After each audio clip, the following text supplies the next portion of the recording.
Shalom. Apa kabarnya ya Bapak, Saudari-saudari pagi hari ini? Saya berharap kabar kita semua baik, sukacita, dan penuh damai sejahtera. Mari kita bersyukur kepada Tuhan di dalam doa. Bapa yang maha baik, terima kasih atas segala kebaikan-Mu dalam hidup kami. Terima kasih atas istirahat malam. Terima kasih atas pagi hari ini. Ajarilah kami untuk selalu bisa melihat dan mensyukuri kebaikan-kebaikan-Mu, agar hati kami dipenuhi oleh kasih, sukacita, damai sejahtera. Demi Kristus Tuhan dan Juru Selamat kami. Amin.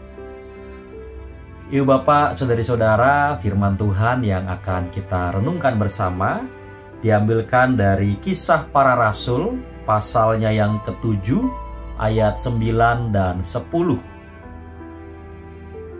Karena iri hati, bapa-bapa leluhur kita menjual Yusuf ke tanah Mesir. Tetapi Allah menyertai dia dan melepaskannya dari segala penindasan, serta memberinya anugerah dan hikmat ketika ia menghadap Firaun Raja Mesir.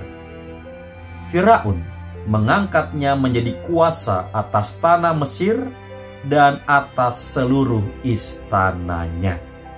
Demikian firman Tuhan, berbahagialah setiap kita yang mendengarkannya dan memelihara di dalam hatinya. Yuk Bapak, Saudari-saudara, iri hati atau cemburu atas perlakuan istimewa sang ayah terhadap Yusuf membuat saudara-saudaranya menjual Yusuf sebagai budak.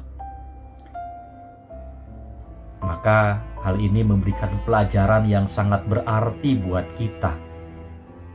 Kita perlu berhati-hati dari perasaan iri, dari perasaan cemburu dapat berubah menjadi tindakan jahat.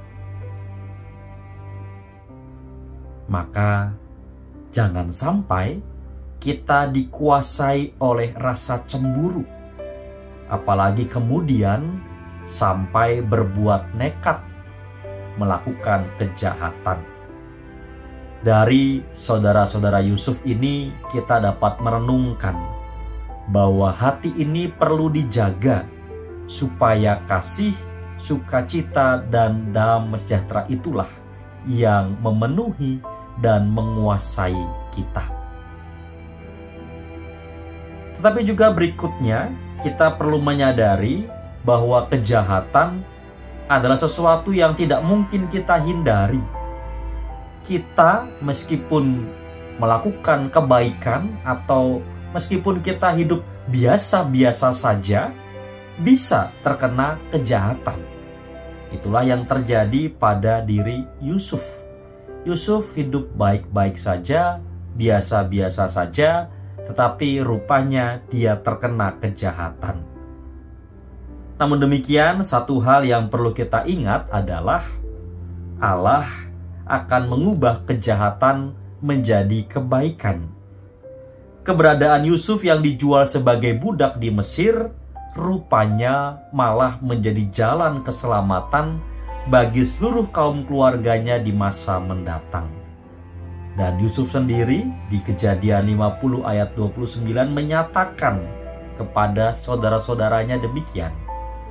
Memang kamu telah mereka-rekakan yang jahat terhadap aku, tetapi Allah mereka-rekakannya untuk kebaikan, dengan maksud melakukan seperti yang terjadi sekarang ini, yakni memelihara hidup suatu bangsa yang besar.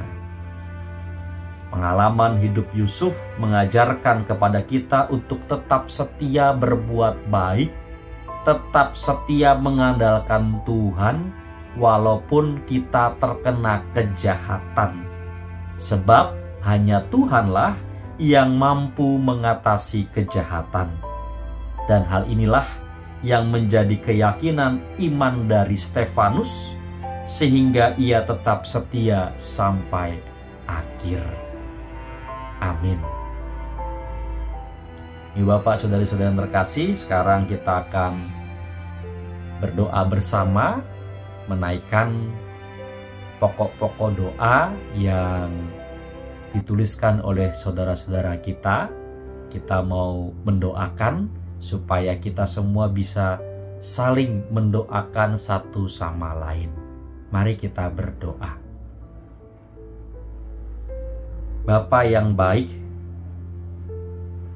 meskipun kejahatan terjadi di sekitar kami, tetapi Engkau mengubah kejahatan menjadi kebaikan. Maka tolonglah kami untuk menjaga hati kami, supaya kami tidak ikut-ikutan berbuat jahat. Jauhkanlah kami dari rasa iri, cemburu, tetapi limpahkanlah kami dengan kasih, dengan sukacita dan damai sejahtera. Ya Bapa, kami hendak menaikkan permohonan-permohonan yang dituliskan oleh saudara-saudara kami. Kiranya Engkau sudi untuk mendengarkannya.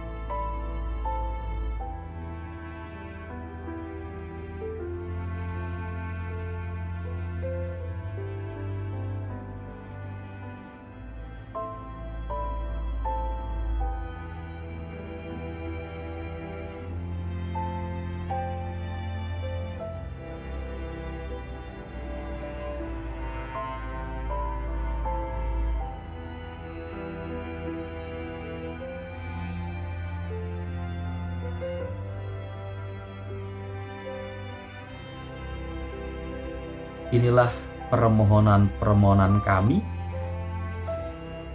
Sudilah Engkau mengabulkannya seturut maksud dan kehendak-Mu, serta sesuai dengan waktu Tuhan.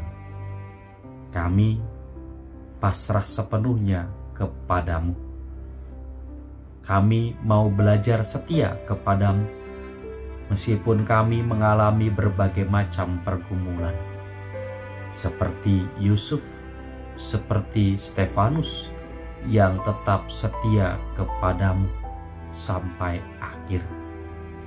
Inilah tekad kami, ya Bapa, yang kami mohonkan di dalam nama Tuhan Yesus Kristus dan di dalam pertolongan Roh Kudus. Amin. Ibu Bapak, saudari-saudara, selamat beraktivitas. Tuhan Yesus selalu menolong dan menyertai kita.